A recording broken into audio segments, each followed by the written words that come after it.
కొంతమందికి ప్లాన్ చెప్తున్నాను, కొంతమందికి హోమ్ మీటింగ్ చెప్తున్నాను. ఐఎమ్ ఏ వెస్టేజియన్, వెస్టేజ్ లో నాకు ఫ్యూచర్ ఉంది అని మీరు వెస్టేజ్ లో బాగా ఓన్ చేసుకోవాలి. బాగా ఓన్ చేసుకుని చూడండి, మీకు ఒక రాజమౌళిలో లేకపోతే ఒక పైడిపల్లి వంశీ ఒక క్యారెక్టర్ ఇచ్చాడు మీకు, మీ గురించి తెలుసుకుని ఫోన్ చేసి పలానా సినిమాలో నువ్వు 4 రోజులు చేయాలి అంటే ఉద్యోగాన్ని సైతం మానేసి వెళ్ళిపోయి 4 రోజులే కదా తెర మీద, వెండి తెర మీద కనపడొచ్చని వెళ్ళిపోతాం. అక్కడ రే బావా ఫోన్ చేయకరా 4 రోజులు నేను బిజీగా ఉంటాను అని చెప్తాం. హెచ్ఎం కూడా, మీరు మాస్టర్ ఉద్యోగులు ఉంటే హెచ్ఎం కూడా ఫోన్ చేస్తారు, సార్ 4 రోజులు లీవ్ సార్, నేను రాసి పెట్టేశాను కదా, ఒక 4 days నన్ను కదిలించకండి సార్, నేను మంచి షూటింగ్ లో ఉన్నాను సార్ అని చెప్పి ఇంకా 4 రోజులు ఫోన్లు పక్కనెట్టి ఆ షూటింగ్ అవకాశం అది ఇది ఆ సీన్ ఏంటి అది ఇది చాలా బాగా దాన్ని ఇంకా ఇన్వాల్వ్ అవడం కోసం మంచి మంచి వీడియోస్ చూస్తూ, ఒక మీరు ఏదైనా చిన్న పాత్ర ఏదైనా వచ్చింది అనుకోండి, అందులో ఇంతకు ముందు పెద్ద హీరోలు ఎలా చేశారు ఏంటి అన్ని మీకు నచ్చిన హీరోలు అందరినీ యూట్యూబ్ లోకి వెళ్ళి వీడియోలు చూసి దాన్ని మీరు ఓన్ చేసుకుని అప్పుడు మీరు డైరెక్టర్ రండి డ్రెస్ వేసుకుని రండి అంటే అప్పుడు మీరు ఏం చేస్తారు, దాన్ని పండించడానికి ప్లాన్ చేస్తారు. ఇంకా చెప్పాలంటే ఉద్యోగం మానేసి ఇందులోనే నేను పెద్ద స్టార్ అయ్యేలా కూడా బ్యాక్గ్రౌండ్ లో మీ మైండ్ లో ఉంటుంది, note this point, note this point, note this point. అంతేగాని ఏదో సరదాగా పిల్లలకు పాఠాలు చెప్పుకుంటూ మా ఫ్రెండ్ ఆఫర్ ఇచ్చాడని వచ్చానండి, ఏదో అలాగే ఫోన్ లో కూర్చుని హెచ్ఎం గారు ఎలా ఉన్నారు ఏంటి పిల్లలు ఏం చేస్తున్నారు, నేను లేను కదా, పాఠాలు ఎవరు చెప్తున్నారు అదే ఇదే ఇక్కడ షూటింగ్ ఉందని వచ్చేస్తారని చెప్పి అలా సోది కొట్టుకుంటూ ఫ్రెండ్స్ తోటి బావా నేను తెలుసా నీకు పైడిపల్లి వంశీ మా ఫ్రెండ్ అవటం వల్ల నాకు అవకాశం ఇచ్చాడురా, నేను వచ్చాను, ఇంకేంటి విశేషాలు అది ఇది, నేను వెండి తెర మీద కనబడిపోతున్నాను రోహిత్ రారా నువ్వు అంటే వచ్చాక సీన్ ఏంటంటే అంత అభినయించలేరు మీరు. ఎందుకంటే మీరు ఇప్పుడు దాకా బ్రెయిన్ లో ఏమి ఇచ్చారు, మీ బావతోటి, మీ ఫ్రెండ్స్ తోటి, మీ హెచ్ఎం తోటి, మీ పిల్లలతోటి, మీ భార్య తోటి, లేకపోతే ఇంకొకరితోటి సరదాగా గడిపారు. ఇప్పుడు సీన్ వచ్చేటప్పటికి చెప్పమంటే ఒరే అది కాదురా ఇలా చెప్పు అంటే అది పండించలేరు మీరు, ఎందుకంటే మీలో ఇమేజినేషన్ లేదు. That is part time. అన్ని కనపడ్డాయి మీకు, మీరు పార్ట్ టైం గా మిగిలిపోతారు. ట్రై చేస్తారు, పండించడానికి ట్రై చేస్తారు, ట్రై చేస్తే సీన్ రాదు. అప్పుడు వాడు చెప్తాడు రే అనవసరంగా నిన్ను తీసుకున్నాను రా అంటాడు. ఏమి అనలేక అది మళ్ళీ నెక్స్ట్ సినిమాకి తీసుకోవాలనిపించదు ఎవరికైనా. మీరు ట్రై చేస్తారు, ఫైట్ చేయాలి. ఫైట్ చేసే వాళ్ళు ఎప్పుడు ఏం చేస్తారో తెలుసా, ఇంకేది గుర్తుకు రాదు. ఆ 4 రోజులు ఆ క్యారెక్టర్ లోనే ఉంటారు. పడుకున్న క్యారెక్టరే, కలొచ్చిన క్యారెక్టర్ గురించే, పొద్దున్న లేవగన్న క్యారెక్టర్, ఇంకా సాయంత్రం అదే క్యారెక్టర్.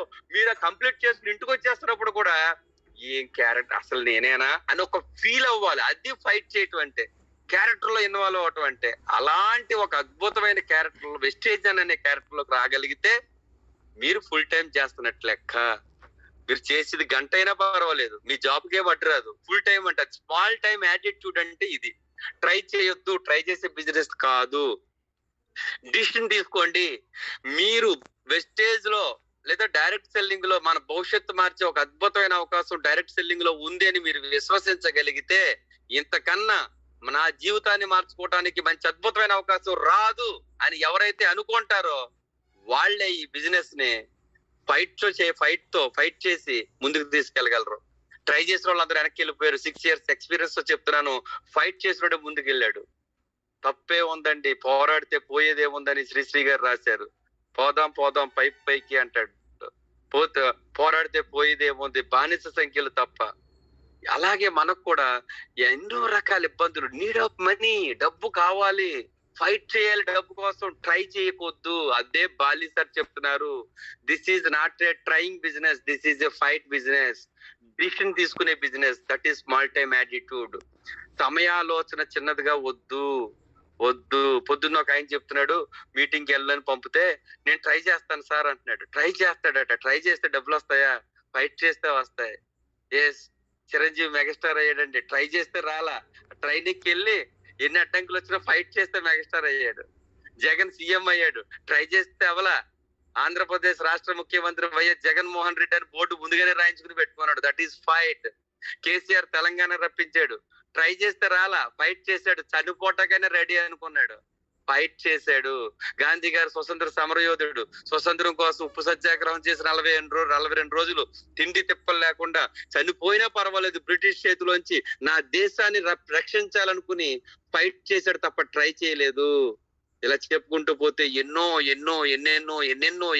ఉన్నాయండి. ఎన్నెన్నో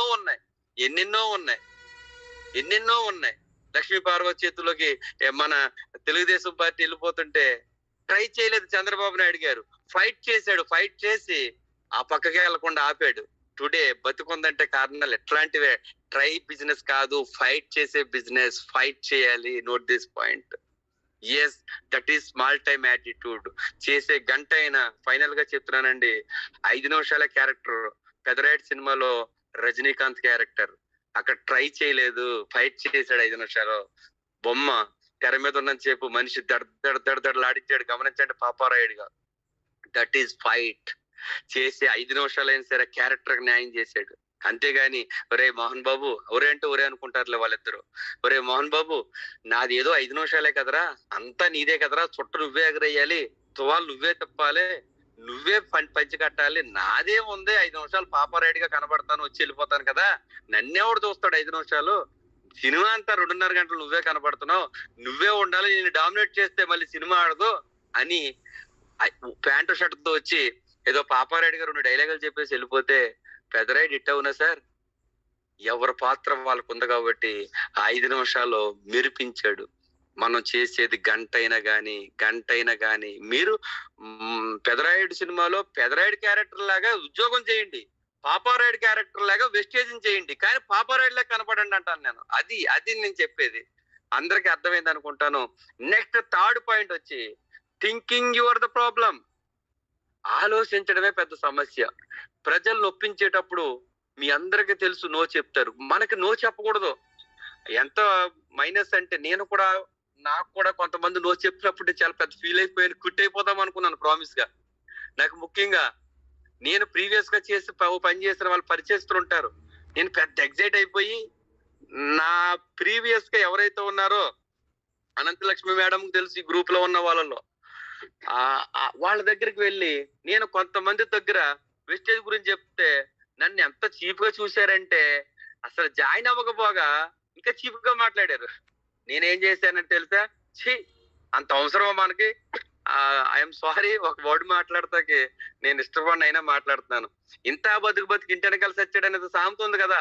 ఏంట్రా వీళ్ళందరి చేత నేను ఎంత శబాష్ అనిపించుకునేవాడిని గతంలో, ఇప్పుడు వీళ్ళందరూ నన్ను ఇలాగ తీసి పడేస్తున్నారంట్రా ఉప్మాలో కరివేపాకు తీసినట్టు, ఇంకా నేను ఎక్కడ సక్సెస్ అవుతాను అని ఒకానొక టైంలో, అంటే month of May are June లో నేను సీరియస్ గా 2016 జనవరిలో, ఫిబ్రవరి, మార్చి, ఏప్రిల్ బాగానే ఉందండి.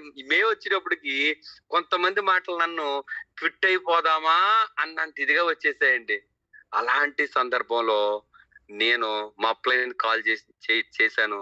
ఆయన అన్నారు, ఏమన్నారంటే, ఇప్పుడు ఈ కంపెనీలో లేరులేండి, ఆయన ఏమన్నాడంటే, సార్ మీరు మీ ఆలోచన ఎవరో ఏదో అన్నారని మీరు నెగిటివ్ గా ఆలోచిస్తే మీరు గెలవలేరు. ప్రపంచం ఏదైనా మాట్లాడుతుంది, మీరు విని మైండ్కి ఎక్కించుకునే కొందరు మాటలు విని రెండో చెవి నుంచి వదిలేసేది కొందరు మాటలు. మీరు అన్ని తలకెక్కించేసుకుంటున్నారు. మీరు మేధావి వర్గానికి చెందిన వారు అనుకున్నాను, మరి అలాగే అనుకోమంటారా అన్న. నాకు అర్థమైపోయింది సార్ అన్న. Okay, thank you so much అన్నాడు ఆయన. చూడండి, ఓ చెవితో వింటే ఈ చెవితో వదిలేయాలా లేకపోతే సబ్ కాన్షియస్ మైండ్ కి ఎక్కించుకోవాలనేది నిర్ణయించుకోవాలి అని చెప్పాడు. Thinking your the problem. ఆలోచించే విధానం ఉండాలి అని చెప్పాడు ఆయన. అప్పుడు అర్థమైంది నాకు, 90 చెప్తారు, బేసిక్ గా మనం దాన్ని మైండ్ లోకి తీసుకోకూడదు అని అర్థమైపోయింది.